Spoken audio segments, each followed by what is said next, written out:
అందరికీ నమస్కారం. నా పేరు ఈదా సుధాకర్ రెడ్డి, ప్రకాశం జిల్లా కాంగ్రెస్ కమిటీ అధ్యక్షుడిని. మరి ఈరోజు బీజేపీ ప్రభుత్వం నితిన్ గడ్కరీ గారు కేంద్ర మంత్రివర్యులు మరి ఇన్సూరెన్సుల మీద, ఎల్ఐసీల మీద మరి 18% జీఎస్టీని తీసేయండి, ప్రజలు ఇబ్బంది పడుతున్నారు అనేటువంటి ఒక ఉత్తరాన్ని ఆర్థిక శాఖ మంత్రి నిర్మలా సీతారామన్ గారికి పంపించడం జరిగింది. మరి నేను నితిన్ గడ్కరీ గారిని ఒకటే అడుగుతా ఉన్నాను. అయ్యా, మీరు గత 10 సంవత్సరాల నుంచి కూడా అధికారంలో ఉన్నారు. మరి ఇప్పటికిప్పుడు మీరేమీ అధికారంలోకి రాలేదు.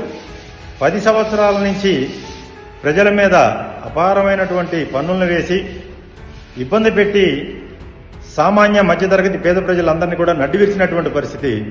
ఇప్పటికైనా సరే ప్రజల మీద, సామాన్య మధ్యతరగతి పేద ప్రజల మీద వేసినటువంటి పన్నుల భారాన్ని తగ్గించాలని చెప్పేసి, ప్రజలకి అందుబాటులో ప్రభుత్వం ఉండాలని చెప్పేసి మేము మరొకసారి కోరుకుంటూ, మరి ఇప్పటి వరకు వేసినటువంటి పన్నుల్ని ఒకసారి ఆలోచించుకోండి, వాటిని రివ్యూ చేసుకొని కేవలం ఈ హెల్త్ ఇన్సూరెన్స్ల మీద అనేది కాకుండా మరి జీఎస్టీ అనేది దేశవ్యాప్తంగా ప్రతి ఒక్క వస్తువు మీద వేసి సామాన్య మధ్యతరగతి పేద ప్రజల నడ్డి విరుస్తున్నారు కనుక ఆ జీఎస్టీని తీసేయాలని చెప్పేసి మేము కాంగ్రెస్ పార్టీ తరఫున డిమాండ్ చేస్తా ఉన్నాం.